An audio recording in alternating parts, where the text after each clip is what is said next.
بسم اللہ الرحمن الرحیم۔ السلام علیکم۔ کیسے ہیں آپ سب لوگ؟ میں امید کرتا ہوں آپ سب لوگ خیریت سے ہوں گے، ٹھیک ٹھاک ہوں گے۔ آج ہم ایک اور ناول پڑھنے جا رہے ہیں جس کا نام ہے رم جم برسا موسم، اور ان کو لکھا ہے مس نکت عبداللہ نے۔ تو ناول شروع کرتے ہیں۔ نوکری کے بعد اب رہائش کا مسئلہ تھا جسے پہلے اس نے کوئی اہمیت نہیں دی تھی، بلکہ گھر سے نکلتے ہوئے اماں کو بھی پورا اطمینان دے آیا تھا، اور خود بھی یوں مطمئن تھا کہ وہ وہیں اسکول کے کسی کمرے میں سو جایا کرے گا۔ لیکن اب اسکول کی حالت دیکھ کر وہ پریشان ہو گیا۔ لائن سے بنے ہوئے چند کمرے تھے، کوئی باؤنڈری وال نہیں تھی، چاروں طرف کھلے میدان تھے، کہیں کہیں کوئی پیڑ اپنی تنہائی پر نوحہ کنا۔ پچھواڑے میدان میں اختتام پر نہر بہہ رہی تھی۔ اسکول میں کوئی باتھ روم، نہ پانی نہ نل، گویا نہانے دھونے کے لیے اس نہر پر جانا پڑتا، اور گرمیوں میں تو ایسا ممکن تھا جبکہ اب سخت سردیاں تھیں۔ دیہاتوں میں یوں بھی سارے موسم پوری شدتوں کے ساتھ آتے ہیں۔ یہ اس قصبے کا واحد پرائمری اسکول تھا، اور اس میں ایک ہی ماسٹر یونس، جس نے اس کی آمد پر خوشی کا اظہار کیا جبکہ وہ مستجب تھا۔ تم اکیلے 5 جماعتوں کو کیسے پڑھاتے ہو؟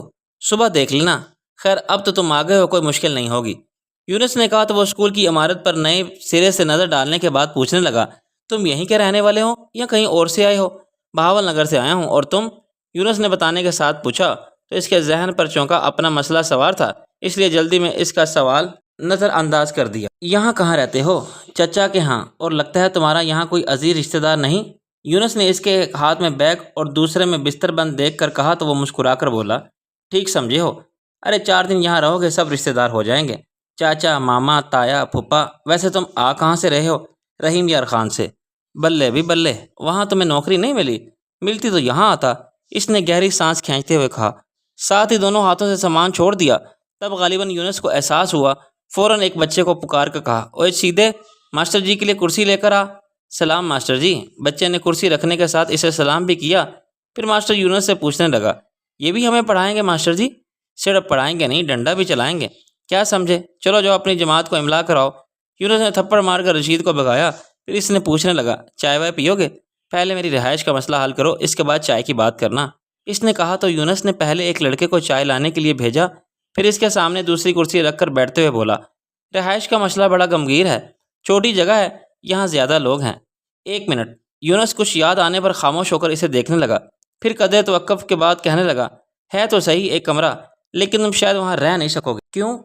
اس کی مالکن بڑی بد زبان لڑاکا عورت ہے، اللہ کی پناہ۔ یونس نے کانوں کو ہاتھ لگائے، کمرہ کیسا ہے؟ میرا مطلب ہے دوسری سہولتیں بھی ہیں۔ اسے مالک مکان سے کوئی دلچسپی نہیں تھی، بس اوپر کی چھت ہے جس پر ایک کمرہ اور غسل خانہ ہے، البتہ کچن نہیں ہے، اور راستہ بھی باہر سے نہیں بلکہ اندر سیڑھی سے ہے، جس سے آتے جاتے ہوئے اس عورت سے سامنا ضرور ہوگا۔ یونس نے آخر میں پھر اس عورت سے تخائف کرنا چاہا، لیکن وہ بڑے آرام سے بولا، مجھے عورت سے کیا لینا دینا، تم بس مجھے کمرہ دلاؤ۔ میں نا بابا، تم خود چلے جاؤ، میں تمہیں راستہ سمجھا دیتا ہوں۔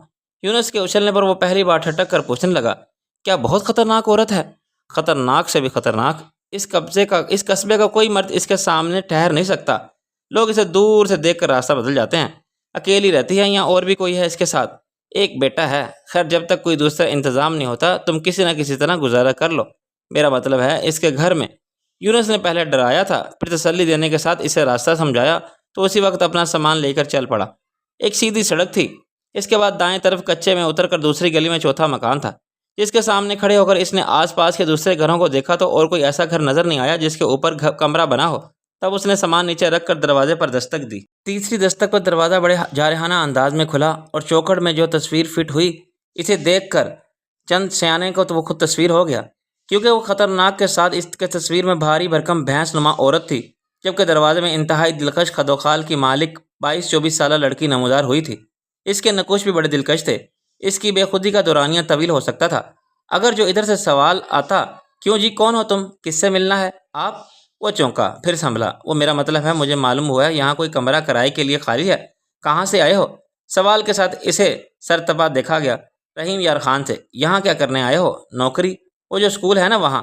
وہ اس کے انٹرویو لینے سے جز بجز ہو کر بولا، کیوں وہ ماسٹر یونس چلا گیا کیا؟ نہیں، وہ بھی پڑھائے گا اور میں بھی، اگر آپ کے پاس کمرہ خالی ہو۔ وہ اکتا کر بولا، کمرہ تو خالی ہے اور کرایہ بھی دینا ہے، لیکن تم مجھے شریف آدمی نہیں لگتے۔ اپنے بارے میں اس کے اظہار خیال پر وہ بری طرح تپ گیا۔ کیا مطلب ہے آپ کا؟ شکل سے میں آپ کو لچا لفنگا نظر آتا ہوں؟ میں شکل نہیں دیکھتی کسی کی، اچھی اچھی شکلوں والے اندر سے شیطان نکلتے ہیں۔ اس کے غصے کو اہمیت نہ دیتے ہوئے بولی، اور آپ کا اپنے بارے میں کیا خیال ہے؟ بس زیادہ باتیں نہیں، یہ بتاؤ اکیلے ہو یا اور بھی کوئی ساتھ ہے؟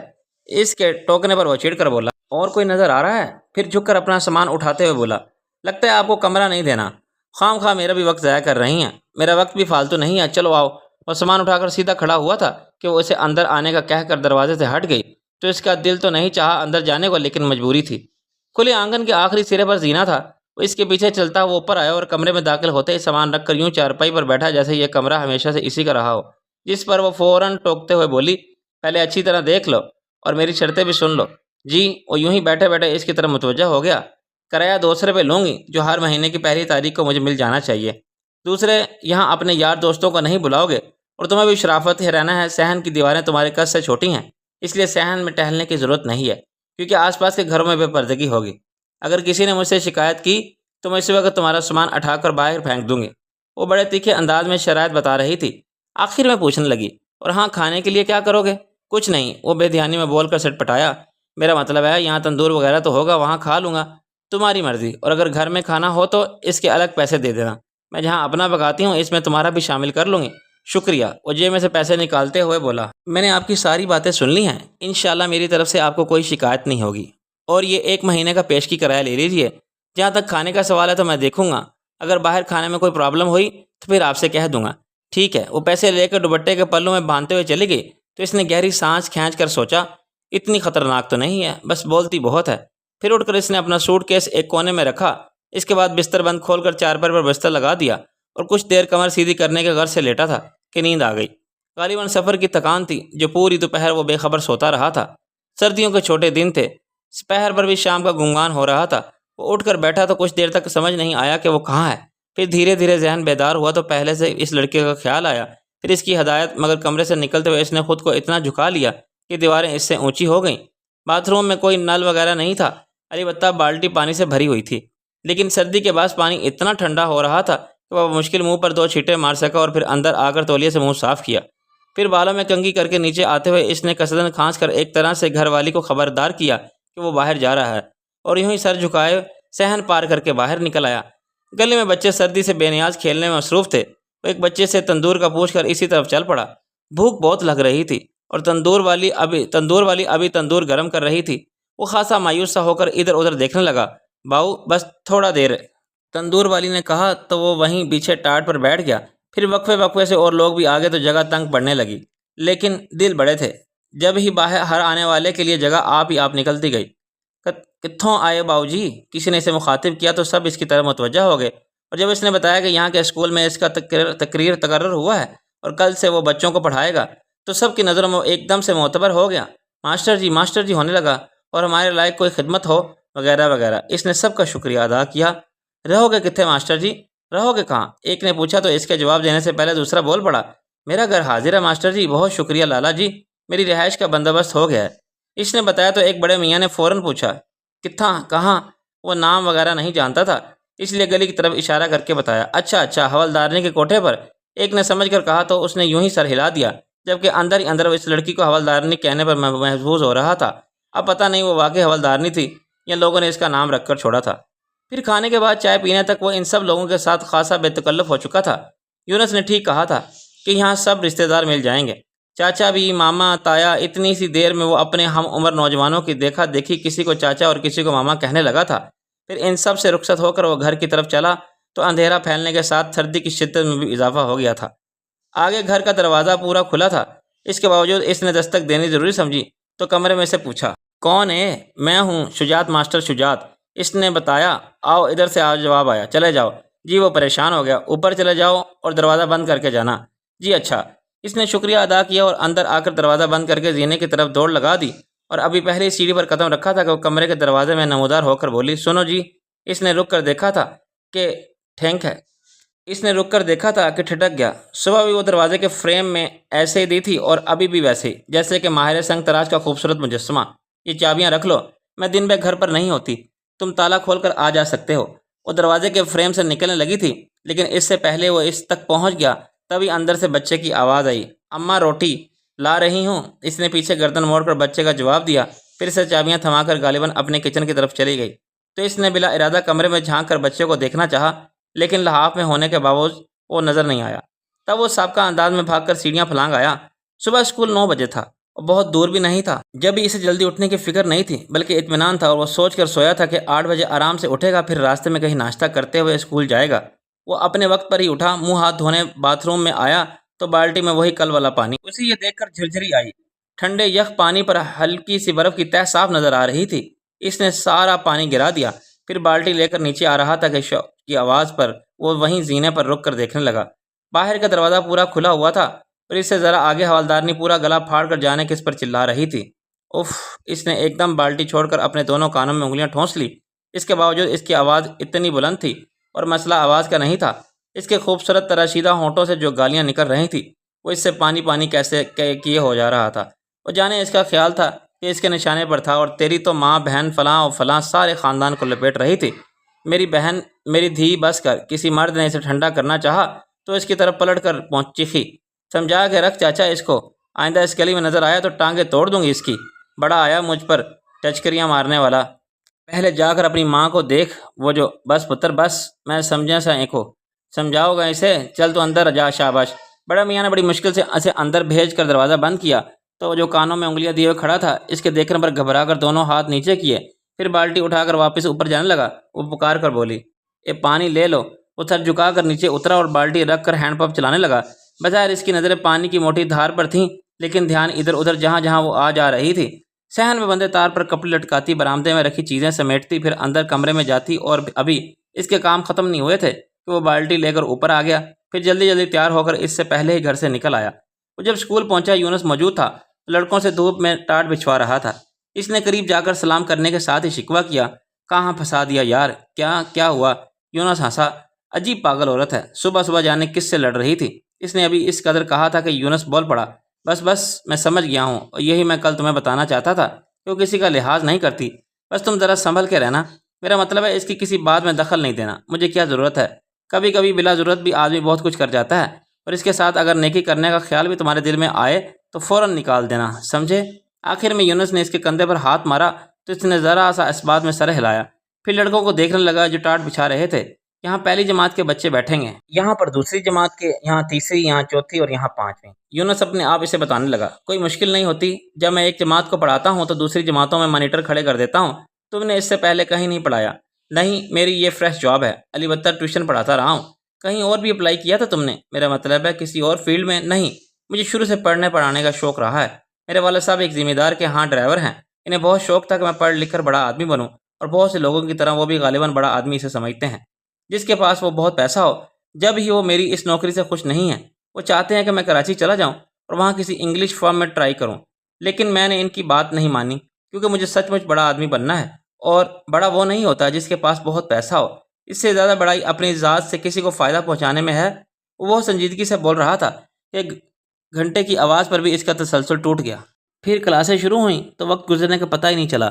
3 بجے چھٹی ہوئی تو اس نے بچوں کے ساتھ مل کر سب ٹارٹ سیٹ کر کے کمرے میں رکھوائے۔ یونس ٹوکتا رہ گیا کہ یہ ہمارا کام نہیں ہے، اور جواب میں وہ مسکرایا تھا، یہ بچوں کا کام بھی نہیں ہے۔ یہ تھوڑے سے دنوں میں ہی وہ قصبے میں خاصا مقبول ہو گیا، غالباً بچے اپنے گھروں میں اسی کی باتیں کرتے تھے، جبھی ان کے والدین اس سے بہت خوش تھے، اور جہاں وہ نظر آتا اسے اپنے گھر آنے کی دعوت دیتے، لیکن وہ بہت سہولت سے معذرت کر لیتا۔ آج تو انکساری اس کے مزاج میں خاصا تھا۔ سیدھے سادے لوگوں کے درمیان بیٹھ کر اس نے کبھی خود کو ان سے بڑھ کر نہیں سمجھا، بلکہ انہی کی زبان بولنے لگتا تھا تاکہ کسی کو احساس کمتری کا شکار نہ ہو، اور گو کہ مالی طور پر وہ اتنا مستحکم نہیں تھا کہ لوگوں کی مدد کر سکتا۔ اس کے باوجود ان کے دکھ درد اور مسائل سنتا، پھر انہیں مشورے دینے کے ساتھ ان میں حوصلہ پیدا کرتا۔ یہ سب زندگی کے ساتھ چلتا ہے، ان چھوٹی چھوٹی باتوں سے گھبرانا نہیں چاہیے۔ اللہ اپنے بندوں کو آزماتا ہے، اور جو لوگ ان آزمائشوں میں پورے اترتے ہیں ان کے لیے بڑا انعام ہے۔ بس یہ سمجھ لو کہ ہر بات اللہ کی طرف سے ہوتی ہے، جس طرح اس کی طرف سے ملنے والی نعمت پر تم خوش ہوتے ہو، اسی طرح تکلیف پر صبر کیا کرو۔ کوئی علم نہیں تھا، لیکن یہ جانتا تھا کہ دلوں میں اطمینان اللہ ہی کے ذکر سے ہوتا ہے، خصوصاً مسلمانوں کے لیے مایوسیوں اور گھور اندھیاروں میں بھی جو امید کی کرن باقی رہتی ہے، وہ اس واحد لا شریک کا احساس ہے جو آخری سانسوں تک آس کی ڈور ٹوٹنے نہیں دیتا۔ وہ اس احساس کو اجاگر کرتا تھا۔ لوگ اس کی باتیں غور سے سنتے تھے، اور جانے حوالدارنے نے کب اور کہاں سن لی تھی جو اس روز اسے روک کر کہنے لگی، سنو، تمہیں تو مسجد میں مولوی ہونا چاہیے تھا۔ جی، وہ سمجھا نہیں، اچھی تقریر کر لیتے ہو، خود بھی ان باتوں پر عمل کرتے ہو یا ایسے ہی رٹی رٹائی لوگوں کے سامنے بیان کرتے ہو؟ وہ کسی کسی وقت واقع حیران کر دیتی تھی۔ اتنی صاف اردو اور لہجے پر اچھی خاصی پڑھی لکھی ہونے کا گمان تھا۔ یقیناً بھائی ہو سکتا ہے اگر جوہر تیسرے دن اسے اپنے کانوں میں انگلیاں نہ ٹھونسنی پڑتیں۔ آپ کو کیا لگتا ہے؟ رٹی رٹائی بولتا ہوں۔ اس نے پہلی بار الٹا اس سے سوال کرنے کی جسارت کر لی۔ مجھے کیا پتا؟ یہ پتا ہے کہ میں تقریر اچھی کر لیتا ہوں۔ آج ہی پتا چلا ہے، وہاں پٹواری کی دکان پر بیٹھے بول رہے تھے۔ اب کہو کہ میں وہاں کیا کر رہی تھی؟ جی نہیں، میں ایسا کیوں کہوں گا؟ وہ فوراً بولا، جس پر وہ تعجب کا اظہار کرتے ہوئے بولی، کمال ہے، لوگوں کو تو بڑی فکر رہتی ہے کہ میں کب کہاں کیا کر رہی ہوں۔ نہیں بی بی، یہ محض آپ کا وہم ہے، ورنہ میں نے تو اب تک کسی کے منہ سے آپ کا ذکر نہیں سنا۔ تم آئے دین ہی کتنے ہوئے ہیں، پھر لوگ تمہارا لحاظ بھی کرتے ہیں۔ وہ قصدن خاموش رہا، پھر ادھر ادھر دیکھ کر پوچھنے لگا، آپ کا بچہ کہاں ہے؟ کھیل رہا ہوگا کہیں؟ وہ کھلے دروازے سے باہر نظر ڈالتے ہوئے بولی، آپ اسے اسکول کیوں نہیں بھیجتی؟ ماشاءاللہ 4-5 سال کا تو ہوگا۔ ہاں کیا کروں، مجھے شوق بھی ہے اسے پڑھانے کا، لیکن اسے اسکول لے جانے لانے کا مسئلہ ہے۔ میں اپنے کام پر جاتی ہوں، پھر یہ فکر بھی رہے گی کہ وہ اسکول سے واپس آ کر اکیلا کیسے رہے گا۔ ایسے تو سارا دن میرے ساتھ ہوتا ہے۔ وہ قدر فکر مندی سے بول رہی تھی، اور اس سے غلطی ہوئی جو اپنی خدمات پیش کر دیں۔ حالانکہ یونس نے کہا بھی تھا کہ اس کے لیے نیکی کے خیال کو فوراً جھٹک دینا، لیکن اگر اس وقت اسے یونس کی بات یاد آ جاتی تب بھی وہ اس پر عمل نہیں کر سکتا تھا، کیونکہ اس کے نزدیک یہ کوئی ایسی بات نہیں تھی جس کا برا مانا جائے۔ اس کی فکر مندی دیکھتے ہوئے سادگی سے بولا تھا، یہ تو کوئی ایسا مسئلہ ہی نہیں ہے، میں صبح اسے اپنے ساتھ لے جایا کروں گا اور واپسی میں اسے اسکول اکیلے ہونے کا سوال ہی پیدا نہیں ہوتا۔ میں جو ہوتا ہوں۔ کون ہوتے ہو میرے بچے کو اپنے ساتھ رکھنے والے؟ وہ ایک دم ہتھے سے اکڑ گئی۔ احسان کرنا چاہتے ہو ہم پر یا مہربانی؟ ہمیں خوب سمجھتی ہوں مہربانیوں کا مطلب، ایسے چکر کسی اور کو دینا۔ یہاں بہت لوگ تمہاری مہربانیوں کے منتظر ہیں۔ اس سامنے والی صبح شام ٹاٹ کے پیچھے سے تمہیں جھانکتی ہے، وہ پٹواریوں کی بیٹی۔ خدا کے لیے، اس نے ہاتھ جوڑ دیے، خاموش ہو جائیں، مت کسی کی بیٹی کا نام لیں۔ غریبوں کے پاس ہوتا ہی کیا ہے سوائے عزت کے؟ بے شک میرا خیال نہ کرے، لیکن اس نے بیچارگی سے ہونٹ پیچھے، پھر تیز قدموں سے باہر نکل گیا اور رات دیر تک سنسان سڑکوں پر آوارہ گردی کرتا رہا۔ سردیوں کی خاموش رات چاندنی میں نہائی ہوئی تھی۔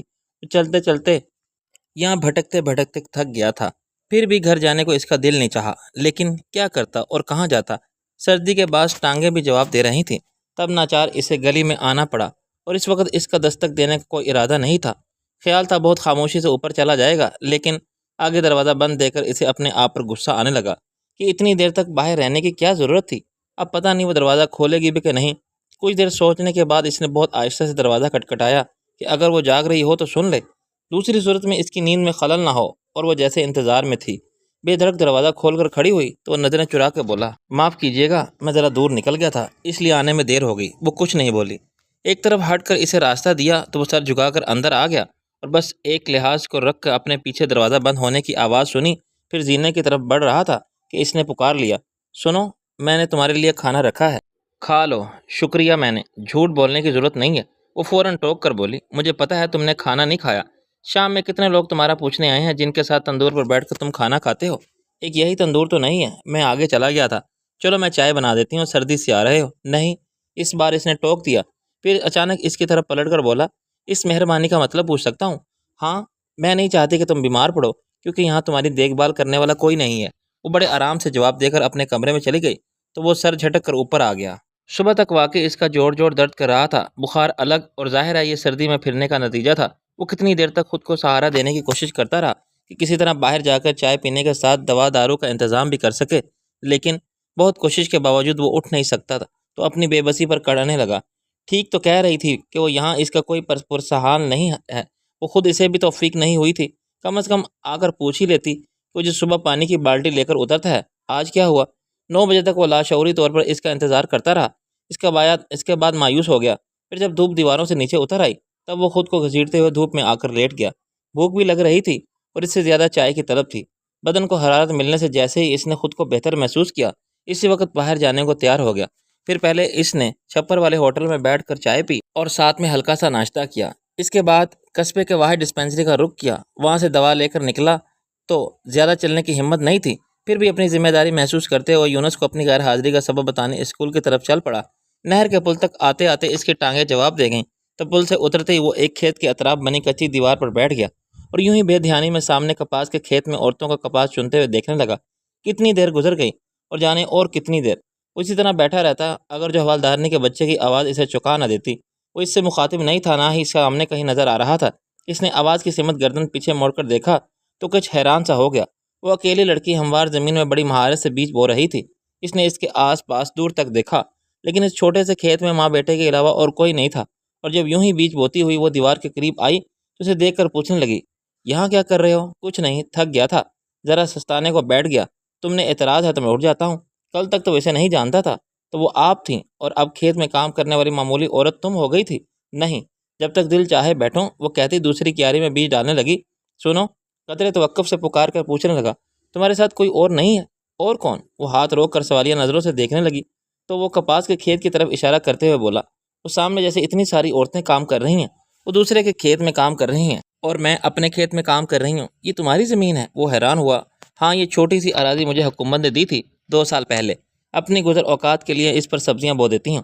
وہ اپنے کام میں مصروف رہ کر بتاتی ہوئی آگے بڑھ رہی تھی، اور اب اس سے اتنے فاصلے پر ہو گئی تھی کہ اسے اونچی آواز میں بولنا پڑتا، جسے مناسب نہ سمجھتے ہوئے وہ خاموش ہو رہا تھا، جبکہ سوال بہت تھے، اسی لیے وہ اس کے واپس پلٹنے کا انتظار کرنے لگا، لیکن جب دیکھا کہ آخری سرے پر پہنچ کر وہ اپنے بچے کے ساتھ آرام سے بیٹھ گئی ہے، تب وہ اٹھ کھڑا ہوا اور یونس کے پاس جانے کا ارادہ ترک کر کے واپس گھر آ گیا۔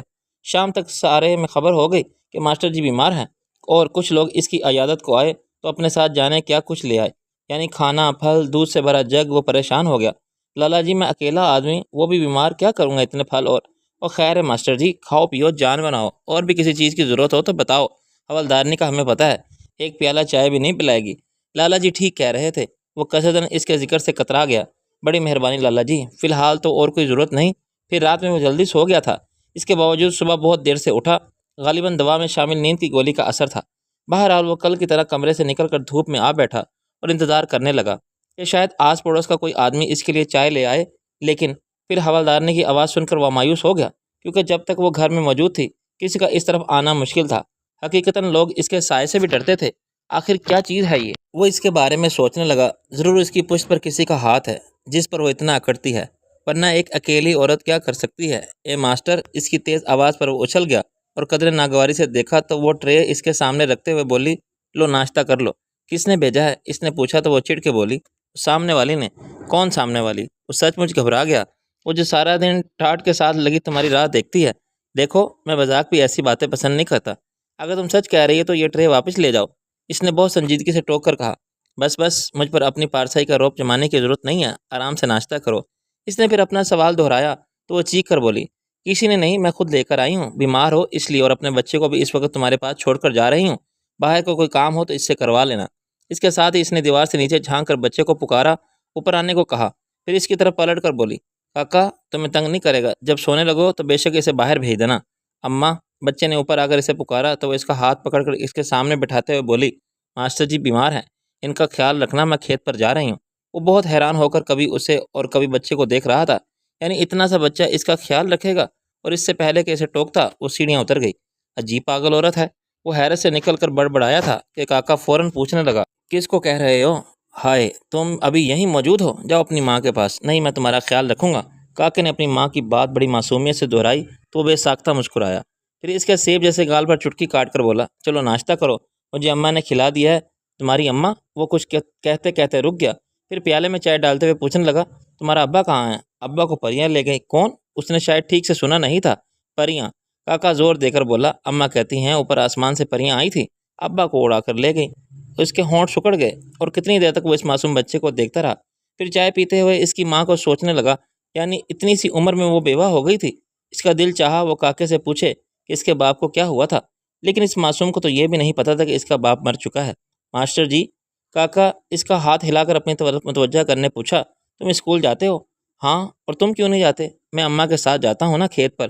اسکول بھی جایا کرو، تمہارے کھیت سے تھوڑا آگے ہی تو ہے، میں تمہیں لے جاؤں گا اپنے ساتھ، چلو گے نا؟ اماں سے پوچھوں گا۔ تمہاری اماں؟ وہ پھر خاموش ہو گیا، غالباً اس کی ماں سے خائف تھا۔ پھر کچھ دیر آرام کرنے کے بعد وہ کاکے کو ساتھ لے کر گھر سے نکلا تو گو کہ اب اسے بخار نہیں تھا، پھر بھی احتیاطاً اس نے دوا لے لی۔ اس کے بعد اسکول جاتے ہوئے کاکے کو راستے میں حوالدارنی کے پاس چھوڑنا چاہتا تھا، لیکن وہ اپنے کھیت میں موجود نہیں تھی، اور اس کی اجازت کے بغیر بچے کو لے جاتے ہوئے وہ ڈر رہا تھا۔ جب ہی رک گیا تو انتظار کرنے لگا کہ وہ کسی ضرورت سے کہیں گئی ہوگی تو ابھی آ جائے گی۔ اماں کہاں ہیں؟ کاکے نے ماں کی بابت اس سے پوچھا، اور ابھی وہ جواب دینا چاہتا تھا کہ وہ اسے بھاگتی ہوئی نظر آئی۔ اس سے آگے 12-13 سال کی عمر کے 4-5 بچے تھے۔ اس نے غور کیا تو انہیں بچوں کے پیچھے بھاگ رہی تھی، ساتھ ساتھ زمین سے پتھر اٹھا کر انہیں کھینچ کر مارتی اور زبان سے برا بھلا کہہ رہی تھی، گالیوں سمیت، اور بچے کہاں اس کے ہاتھ آنے والے تھے۔ تھک کر پلٹ آئی اور اپنے کھیت میں کھڑی ہو کر چاروں طرف یوں دیکھنے لگی جیسے اس کی سمجھ میں نہ آ رہا ہو کیا کرے۔ اماں، کاکے نے اسے دیکھتے ہی پکارا تو وہ جو چپ چاپ وہاں سے کھسکنے کی سوچ رہا تھا بوکھلا گیا۔ کیا ہے؟ وہ غصے میں تھی، وہیں سے چیختی تو یہاں کیا کر رہا ہے؟ بھاگو شجاعت علی ورنہ خیر نہیں۔ اور وہ کاکے کو کندھے پر بٹھا کر سچ مچ بھاگ کھڑا ہوا۔ پیچھے وہ چیخ چیخ کر پکار رہی تھی، ارے ماسٹر کدھر جا رہے ہو، سن تو۔ اور اس نے اسکول پہنچ کر دام لیا۔ کاکے کو نیچے اتار کر کرسی پر بٹھا بری طرح ہانپ رہا تھا۔ کیا ہوا؟ کتے پیچھے لگ گئے تھے کیا؟ یونس نے شرارت بھری مسکراہٹ سے پوچھا۔ تو وہ کیا کتیا کہتے رہ گیا، پھر اسے دھیان میں رکھ کر بولا، شیرنی۔ کیا؟ یونس کی آنکھیں پھاڑنے پر وہ مسکرایا۔ ہے تو ایک شیرنی جیسے، دیکھ کر سب کی گھگی بند جاتی ہے۔ اور سمجھا اپنی لینڈ لارڈ کی بات کر رہے ہو، بس راستے میں نظر آ گئی تھی۔ خیر چھوڑو، میں تمہیں بتانے آیا تھا کہ تم بیمار ہو۔ تم؟ یونس نے اس کی بات اچک لی۔ مجھے کل ہی خبر ہو گئی تھی اور میں تمہارے پاس آنا بھی چاہتا تھا، لیکن گھر میں چاچا چاچی دونوں بیمار پڑے ہیں۔ خیر تم سناؤ، اب کیسی طبیعت ہے تمہاری؟ کافی بہتر ہوں، کل سے انشاءاللہ آؤں گا، نو پرابلم۔ بے شک ایک دو دن آرام کر لو۔ یونس نے فراق دلی کا مظاہرہ کیا۔ آرام کیا کرنا یار، گھر میں سارا دن بور ہی ہوں گا، ابھی ابھی دیکھو چلا آیا۔ وہ کہتے ہوئے اٹھ کھڑا ہوا۔ تمہاری مرضی۔ اور یہ بچہ کس کا ہے؟ یونس نے کاکے کے سر پر ہاتھ رکھ کر پوچھا۔ اس شیرنی کا۔ آج ازارہ ہمدردی میرے پاس چھوڑ گئی تھی کہ یہ میرا خیال رکھے گا۔ وہ محظوظ انداز میں بتا کر ہنس دیا تو یونس کو بھی ہنسی آ گئی۔ پھر کتنے بہت سارے دن گزر گئے۔ وہ نہ صرف اپنی جاب سے مطمئن تھا بلکہ قصبے کے لوگوں میں بھی گھل مل گیا تھا، اور بظاہر اسے حوالدارنے سے بھی کوئی شکایت نہیں تھی، بس اس کی بد زبانی اور بد کلامی سے پریشان تھا جو وہ ہر دوسرے دن گھر کے دروازے پر چیخ چیخ کر لوگوں کی ماں بہن ایک کرتی تھی۔ وہ حقیقتاً شریف آدمی تھا۔ اس سارے ہنگامے کے بعد جب گھر سے نکلتا تو اس کی نظریں زمین پر کڑی ہوتی تھیں، کسی کے سامنے سر نہیں اٹھا سکتا تھا۔ حالانکہ حوالدارنی سے اس کا کوئی ناطہ نہیں تھا، نہ ہی اس کے کسی فعل کا ذمہ دار، پھر بھی اپنے آپ میں شرمندہ ہوتا اور مسلسل اس کوشش میں لگا ہوا تھا کہ اسے ایک کمرہ مل جائے۔ یونس اس کی پریشانی سمجھتا تھا، لیکن وہ مجبور تھا کیونکہ وہ خود چاچا کے گھر میں رہ رہا تھا اور دوسرے کئی لوگ اسے اپنے گھر رہنے کی پیشکش کر چکے تھے، لیکن مسئلہ یہ تھا کہ ان کے گھروں میں الگ سے کوئی کمرہ نہیں تھا۔ دوسرے ہر گھر میں جوان بیٹیاں بہن موجود تھی، اس لیے اس نے معذرت کر لی، کیونکہ جس طرح حوالدارنی سب کی ماں بہنوں کو کسی نہ کسی کے ساتھ منسوب کر کے ان کی عزتیں اچھالتی تھی، تو وہ نہیں چاہتا تھا کہ کہیں اس کا نام بھی آئے۔ اور کتنی عجیب بات تھی کہ وہ خود دھڑلے سے دن دناتی پھرتی تھی۔ مزید ڈنکے کی چوٹ پر نوجوانوں کو کمرہ کرائے پر دیا ہوا تھا، جس کے لیے آنے جانے کا الگ سے راستہ بھی نہیں تھا۔ اس کے باوجود کوئی اس پر انگلی نہیں اٹھا سکتا تھا۔ اب پتہ نہیں لوگوں کی نظروں میں واقعی اتنی باکردار تھی یا اپنی عزتوں کی خاطر خاموش رہتے تھے۔ بہرحال اس تمام عرصے میں اس نے کسی کو اپنی طرف مشکوک نظروں سے دیکھتے ہوئے محسوس نہیں کیا، نہ ہی کوئی ذومعنی جملہ۔ اس کے باوجود وہ اس گھر سے نکلنا چاہتا تھا، اور جس روز حوالدارنی کو معلوم ہوا کہ وہ کہیں اور ٹھکانہ تلاش کرتا پھر رہا ہے، سیڑھیاں پھلانگتی ہوئی اس کے کمرے میں آ کر جارحانہ انداز میں پوچھنے لگی، کیوں ماسٹر، یہاں تمہیں کوئی تکلیف ہے؟ نہیں، وہ سمجھا نہیں، اس لیے سیدھا سادہ جواب دیا۔ پھر تم یہاں سے کیوں جانا چاہتے ہو؟ اس نے پوچھا۔ تب سمجھ کر وہ جواز سوچنے لگا کہ ادھر سے دوسرا سوال آیا، کس نے کچھ کہا ہے تم سے؟ نہیں، میرے خلاف بہکایا ہے؟ اس کی جرا سے وہ پریشان ہو گیا۔ نہیں، میں کوئی بچہ نہیں ہوں جو کسی کے بہکاوے میں آ جاؤں گا۔ پھر کیوں جانا چاہتے ہو؟ بس میری مرضی، وہ چڑھ کر بولا تو کچھ دیر تک وہ اسے تیز نظروں سے گھورتی رہی، پھر سر جھٹک کر بولی، کر دیکھو اپنی مرضی، میں دیکھتی ہوں تمہیں کون رکھتا ہے، حشر خراب کر دوں گی اس کا اور ساتھ میں تمہارا بھی۔ وہ بری طرح سلگ گیا۔ تم سمجھتی کیا ہو اپنے آپ کو؟ کس بنا پر سب کو ایک لاٹھی سے ہانکتی ہو؟ میں نے بس جو کہنا تھا کہہ دیا۔ تمہیں اگر یہاں سے جانا ہے تو اٹھاؤ سامان اور سیدھے رحیم یار خان کا ٹکٹ کٹاؤ۔ اس کی قطعیت سے کہنے پر وہ مزید تلملا گیا۔ تم تو یہی کہہ رہی ہو جیسے سارے شہر پر تمہاری حکمرانی ہو۔ دہشت تو ہے نا، کبھی دیکھا ہے کسی کو میرے سامنے بولتے ہوئے؟ شریف آدمی تمہارے منہ کیا لگے گا؟ اس نے طنز امیز تلخی سے کہا تو وہ اس سے زیادہ تلخ ہو کر بولی، دیکھو ماسٹر، میں تمہارا بہت لحاظ کرتی ہوں، صرف اس لیے کہ تم واقعی شریف آدمی ہو اور اپنے کام سے کام رکھتے ہو، اس لیے میرے گھر میں ٹکے ہوئے ہو، ورنہ میں خود تمہیں نکال باہر کرتی۔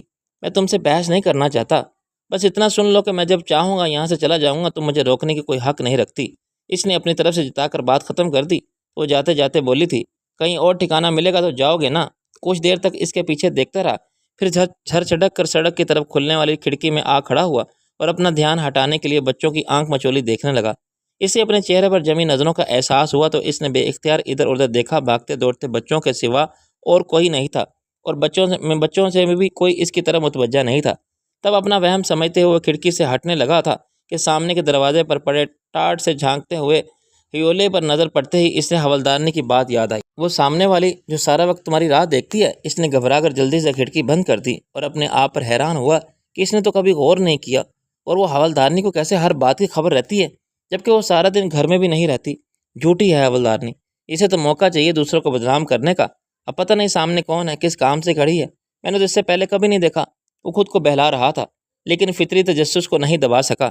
جو کچھ دیر بعد ذرا سی کھڑکی کھول کر دیکھا تو ادھر جیسے اس کا انتظار تھا۔ ٹاٹ کا پردہ ہٹا کر ایک لڑکی نے باقاعدہ ہاتھ کے اشارے سے اسے سلام کر ڈالا اور وہ واقع چکرا گیا۔ زور سے کھڑکی بند کر کے چارپائی پر آ کر بیٹھا اور اس لڑکی کی جرات پر کھولنے لگا۔ یعنی وہ جانتی تھی کہ اس کے سامنے رہنے والی حوالدارنی کی زبان کتنی خراب ہے، پھر بھی اسے اپنے ماں باپ کی عزت کا کوئی خیال نہیں تھا۔ وہ اسے سمجھا نہیں سکتا تھا، اس لیے اپنے یہاں سے جانے کے بارے میں سوچتے ہوئے پھر الجھ گیا۔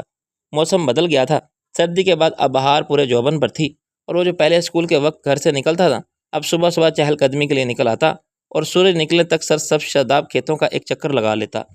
ان دنوں یونس چھٹی پر بہاول نگر گیا ہوا تھا اور وہ اکیلا ہی 5 جماعتوں کو پڑھا رہا تھا۔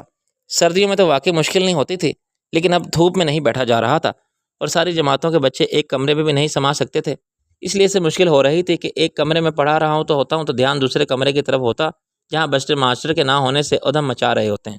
اس وقت وہ ساری جماعتوں میں سے ایک ایک بچے کو املا لکھوانے پر مقرر کر کے خود برآمدے میں ٹہلنے لگا تھا کہ ہر جماعت پر نظر رکھ سکے، اور جب تھک گیا تو وہیں کرسی منگوا کر بیٹھ گیا اور کچھ دیر بعد ایک ایک بچے کو بلا کر اس کی تختی چیک کرنے لگا۔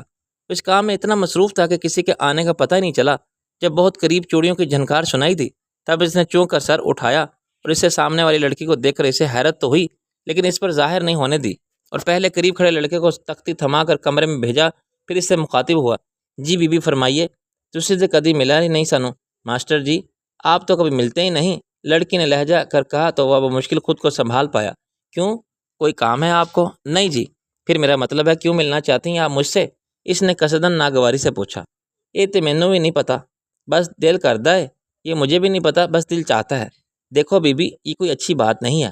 وہ اندر ہی اندر جذب بجز ہو کر اسے سمجھاتے ہوئے بولا، اور تم غلط سمجھ رہی ہو مجھے، میں یہ نوکری پر آیا ہوں، مجھے اپنا کام کرنے دو۔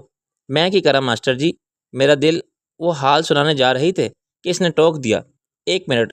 پھر دور سے آتی لڑکی کو غور سے دیکھنے اور پہچاننے کے بعد اس سے کہنے لگا، دیکھو وہ حوالدارنی آ رہی ہے، اس کے آنے سے پہلے یہاں سے چلی جاؤ، ورنہ مینوں پتہ ہے جی تسی حوالدارنی کو ڈردے ہو، پر میں نہیں ڈردی۔ مجھے پتہ ہے آپ حوالدارنی سے ڈرتے ہو پر میں نہیں ڈرتی، اس نے کہا، اور جم کھڑی ہو گئی۔ وہ تو وہ سچ مچ پریشان ہو گیا، پتہ نہیں حوالدارنی اس طرف کیوں آ رہی تھی۔